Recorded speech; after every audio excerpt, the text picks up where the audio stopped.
The city of Seattle shimmered under a twilight sky, hues of indigo and violet blending into the horizon as the Space Needle glowed like a beacon. In a sleek, modern condo overlooking Puget Sound, Claire Thornton sat in her spacious living room, her tablet casting a soft glow on her face. The distant hum of a jazz playlist filled the air, mingling with the faint clink of ice in her glass of Pinot Grigio. At 42, Claire was a vision of confidence, a successful interior designer with a sharp eye for detail, and a body she kept toned through daily yoga. Her auburn hair fell in loose waves, and her emerald eyes sparkled with a mix of curiosity and mischief. She glanced at the clock on the wall, its minimalist design ticking past 10:30 p.m. The condo was quiet, save for the occasional sound from the room of her stepson Ethan Caldwell. Ethan, now 22, and a budding software developer, had moved back home after graduating from the University of Washington. Claire hadn't seen him since their early dinner, where he'd been unusually quiet, his hazel eyes darting away whenever she tried to meet his gaze. A flicker of curiosity tugged at her, urging her to check on him. Rising from the plush velvet sofa, Claire set her tablet aside and padded down the hallway, her bare feet silent on the polished bamboo floor. Ethan's door was slightly ajar, a sliver of blue light spilling into the dim corridor. She hesitated, her hand hovering near the doorframe, then gently pushed it open. The sight stopped her cold. Ethan sat on his bed, his lean frame propped against the headboard, his laptop balanced on his thighs. The screen's glow illuminated his face, revealing a flush across his cheeks. Claire's eyes flicked to the screen, where an adult film played raw explicit, leaving nothing to the imagination. Ethan's hand moved subtly beneath the thin blanket, his breath uneven, his expression a mix of focus and guilt. Claire said, her voice soft, but piercing the silence like a blade. He jolted his head, whipping toward her, as the laptop snapped shut with a thud. His face turned crimson, eyes wide with panic. "Claire, I didn't hear you," he stammered, yanking the blanket higher as if it could erase what she'd seen. Claire stepped into the room, closing the door behind her with a quiet click. She crossed her arms, leaning against the wall, her silk robe slipping slightly to reveal the curve of her shoulder. "What are you doing?" she asked, her tone calm but laced with curiosity, though the answer was glaringly obvious. Ethan's gaze dropped to the floor, his fingers twisting the blanket's edge. I was just..." His voice trailed off, defeated. "It's okay," Claire cut in, her voice gentle, disarming. "You don't have to explain. I know what you were doing." Silence fell heavy and charged the air, thick with unspoken tension. Ethan's heart pounded so loudly he was sure she could hear it. He felt exposed raw, like a nerve laid bare. Claire, however, remained composed, her eyes studying him with an intensity that made his skin prickle. She crossed the room and sat on the edge of the bed, her presence both comforting and electrifying. The faint scent of her jasmine perfume enveloped him, and he fought the urge to shift closer.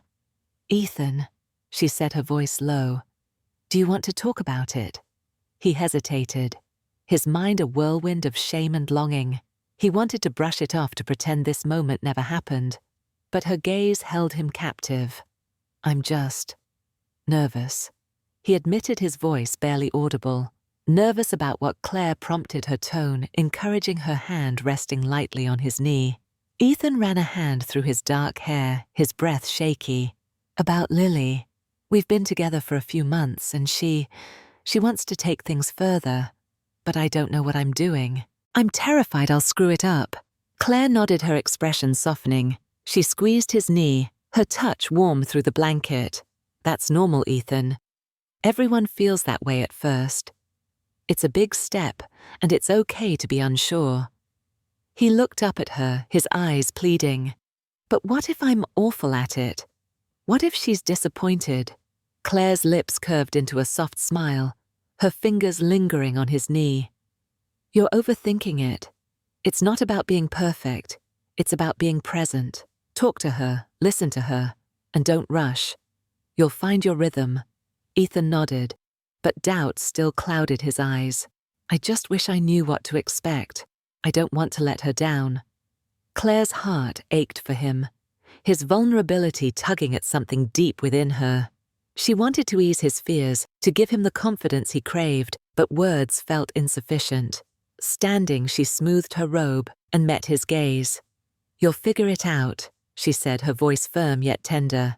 Trust yourself. She left the room, closing the door softly, and leaned against the hallway wall, her pulse racing. Ethan's flushed face, his raw honesty lingered in her mind.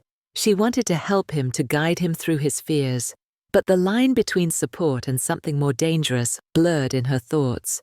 Returning to the living room, she sank onto the sofa, staring at the city lights beyond the floor-to-ceiling windows, her mind a tangle of desire and restraint. The days that followed crackled with unspoken tension.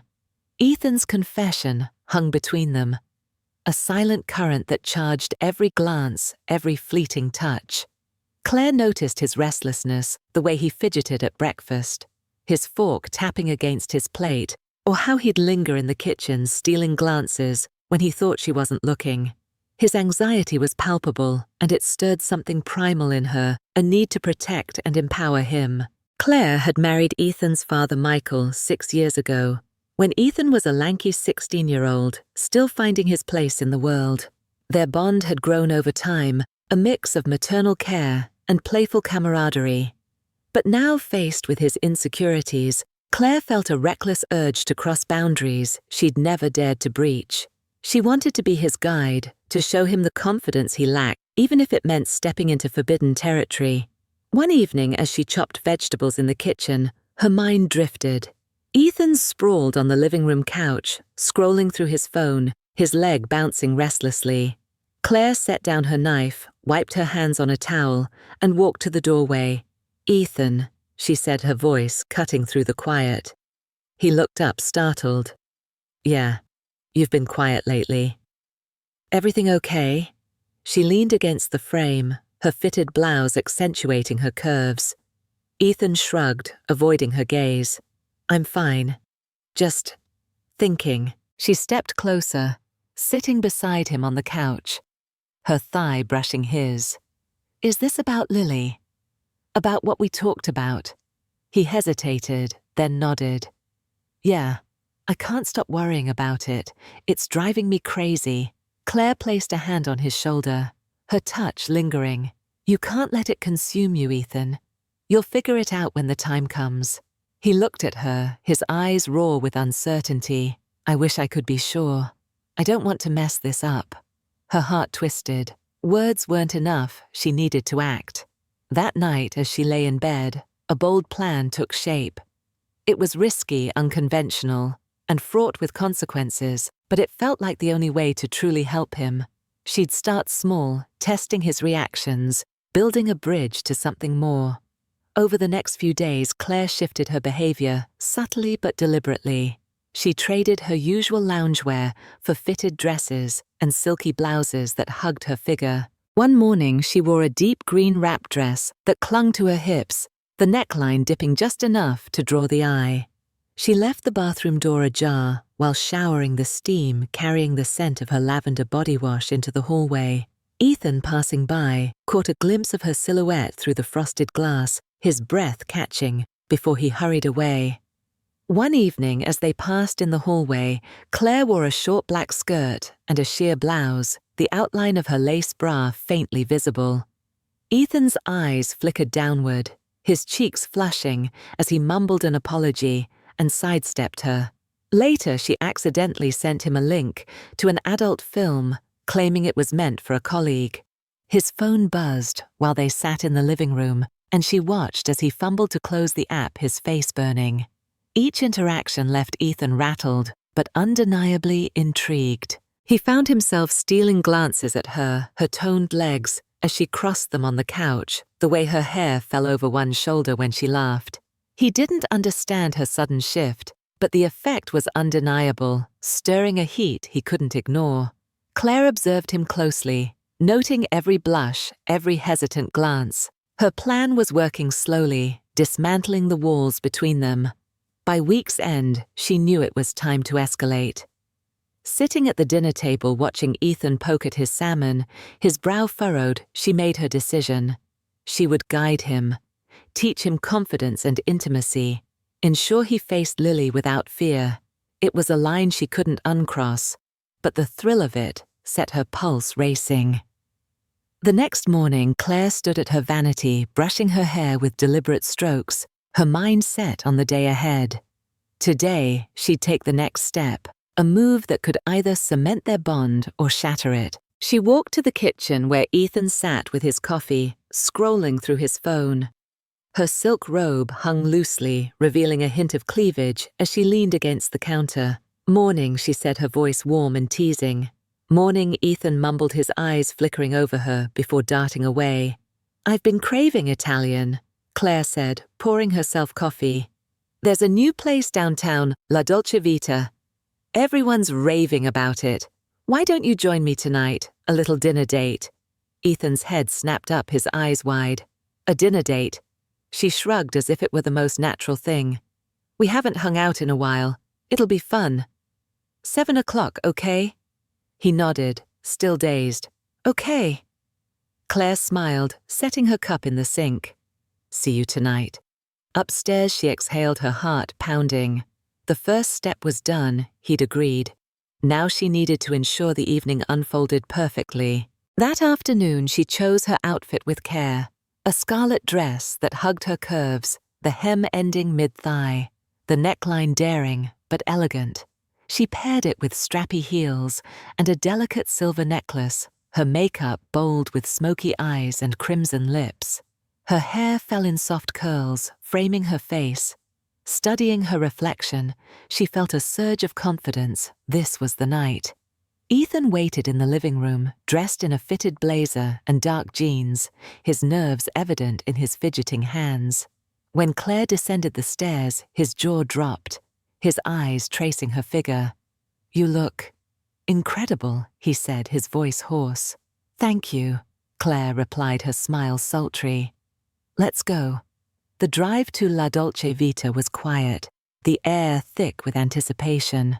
At the restaurant, they were seated at a candlelit table in a secluded corner, the ambiance intimate with soft piano music. Claire crossed her legs, her dress riding up slightly, and noticed Ethan's gaze linger before he looked away, flustered. They ordered ravioli for her carbonara for him and made small talk, but Ethan's tension was palpable, his fork twisting in his hand. As the meal progressed, Claire tested the waters. She leaned forward, her neckline offering a glimpse of cleavage, and brushed her foot against his calf under the table. Ethan stiffened his eyes, meeting hers, then darting away, his face red. "Ethan," she said softly, drawing his attention. "I'm here for you. Whatever you're going through, you can talk to me." He nodded, swallowing hard. "I know. It's just hard to say." She reached across the table, her hand covering his, her touch electric. "You're not alone in this." Before he could respond, she stood smoothing her dress. "I'll be right back." In the restroom, Claire steadied her breath, her plan crystallizing. She slipped off her lace panties, tucking them into her clutch, then touched up her lipstick and returned to the table. Sitting, she pulled the panties from her clutch and slid them across to Ethan, her voice a husky whisper. "Keep these. They're yours now." Ethan stared, his face flaming, his mouth opening, but no words emerging. Claire smiled, signaling the waiter. "Check, please," she said, her tone cool and composed, though her heart raced. The night, she knew, was only beginning. The restaurant's warmth faded as Claire and Ethan stepped into the cool Seattle night, the city's lights reflecting off the water. Ethan's hand trembled as he clutched the car keys, the folded panties burning a hole in his pocket. Claire's scarlet dress caught the streetlights, her heels clicking rhythmically as they walked to the car. The tension between them was a live wire sparking with every glance. Ethan unlocked the car, holding the door for Claire. She slid into the passenger seat, her dress hiking up to reveal a smooth expanse of thigh. His eyes flickered to her, then away, his breath uneven as he settled behind the wheel. The drive home was silent, the hum of the engine underscoring the charged atmosphere. Claire glanced at him, noting his white-knuckled grip on the steering wheel, his jaw tight. "Ethan," she said, her voice a soft caress. He flinched, his grip tightening. "Yeah." She uncrossed her legs slowly, the dress shifting higher, then recrossed them, the movement deliberate. "You're awfully quiet. Something on your mind?" He shook his head, voice strained. "Just thinking about dinner. It was good." Claire's chuckle was low teasing. It was delicious." Her hand rested on the console, her fingers brushing his thigh, light but unmistakable. Ethan's muscles tensed, his breath hitching. At a red light, she parted her legs slightly, the dress revealing a tantalizing glimpse of bare skin. His eyes darted to her, then snapped back to the road, his face flushed. She let the moment linger, her silence, as provocative as her actions. When they pulled into the condo's garage, Ethan cut the engine, his hands still gripping the wheel, his breathing shallow. Claire unbuckled her seatbelt and turned to him, her expression soft but resolute. "Thank you for tonight," she said, her voice warm. "I had a wonderful time." "Me too," he mumbled, avoiding her gaze. She reached over, tilting his chin to meet her eyes. "Ethan, you don't have to be afraid. I'm here for you." Leaning in, she pressed a soft kiss to his cheek, her lips lingering. "Let's go inside." Inside the condo, the familiar space felt electric, every shadow charged with possibility. Claire set her clutch on the entryway table and turned to Ethan, her eyes expectant. "Why don't we sit for a while? We can talk." Ethan hesitated, his heart pounding. He knew this wasn't just about talking. Her teasing glances, the panties in his pocket, it all pointed to something more. "Okay," he said, his voice barely audible. Claire smiled and led him to the living room, her hips swaying subtly. She stopped at the bar cart, holding up a bottle of bourbon. "Want one?" she asked, her eyes gleaming. "Sure," he croaked. She bent over to pour the drinks, her dress riding up, to reveal the curve of her thigh, the absence of panties unmistakable. Ethan's breath caught his face, burning as he looked away. She straightened, handing him a glass, their fingers brushing, and sat beside him on the couch. Her legs crossed, the dress inching higher. Patting the space beside her, she locked eyes with him. "Sit closer." Ethan complied, leaving a small gap, his hands fidgeting with his glass. The panties in his pocket felt like a brand, a reminder of the line they were towing. Claire leaned forward, her hand brushing his leg. "Ethan, look at me." He turned his eyes wide, a mix of fear and desire swirling in them. She placed her hand over his, her touch grounding. "You don't have to be scared. I'm here for you." He swallowed hard. I don't know what to say." "You don't have to say anything," she murmured. "Just listen." She shifted closer, her thigh pressing against his, the heat of her body intoxicating. Slowly she uncrossed her legs, the dress riding up, then recrossed them, the movement a silent invitation. Leaning in, her lips grazed his ear. "Do you trust me?" "Yes," he whispered, his voice trembling. Her smile was electric. She leaned in and kissed him, her lips soft and commanding. Ethan froze, shock rooting him in place, but then he melted into her, his hands trembling as they found her waist. The kiss was slow, deliberate, a dance of promises and possibilities. Claire's hands moved to his shoulders, pulling him closer, and Ethan let out a soft moan, his hesitation crumbling. The kiss deepened, Claire guiding him with confidence. His hands, uncertain at first, rested on her hips, and she whispered, "Follow my lead." She guided his hands up her sides, teaching him to touch her with purpose, her breath hitching as his fingers traced the silk of her dress. Her lips found his again, the kiss hungry, her hands brushing the back of his neck. After a moment, she pulled back her lips, grazing his cheek. "Just a moment," she whispered, standing and gliding to the bathroom. Ethan sat his hands, shaking the memory of her lips, searing his skin. When Claire returned, the scarlet dress was gone, replaced by a black lace negligee that clung to her curves, the sheer fabric revealing tantalizing glimpses of skin. She leaned against the doorway, her pose confident, her eyes locked on his. "Do you like what you see?" she asked, her voice a sultry tease. Ethan's breath caught his eyes wide. "Yes," he managed, his voice a whisper. Her smile widened. She crossed to him, tilting his chin to meet her gaze. "Good." Stepping back, she held his eyes. "Patience," she murmured, her tone commanding. Turning, she walked toward the hallway, glancing over her shoulder. "Come with me." Ethan followed his pulse, thundering the sight of her in the negligee, igniting a fire in him. In her bedroom, the air was thick with her perfume, the soft glow of a lamp casting shadows across the king-sized bed. Claire closed the door, her hands resting on his chest, feeling his racing heart. "Are you nervous?" she asked, her eyes searching his. "A little," he admitted, his voice raw. She smiled, brushing his cheek. "We'll take it slow." Leaning in, she kissed him, the contact grounding him. His hands found her waist, trembling against the lace. She pulled back, whispering, "Trust me." Leading him to the bed, she gently pushed him onto the mattress, straddling his waist. Her hands rested on his chest, her fingers teasing the buttons of his shirt. "Let me show you," she murmured. She guided him through their intimacy, teaching him to touch her with confidence, her whispers encouraging as his hands explored her body. "Like this," she breathed, guiding his hand to her lower back, his fingers tracing her skin. Their kisses grew deeper, her hands on his neck, his on her hips, bolder with each moment.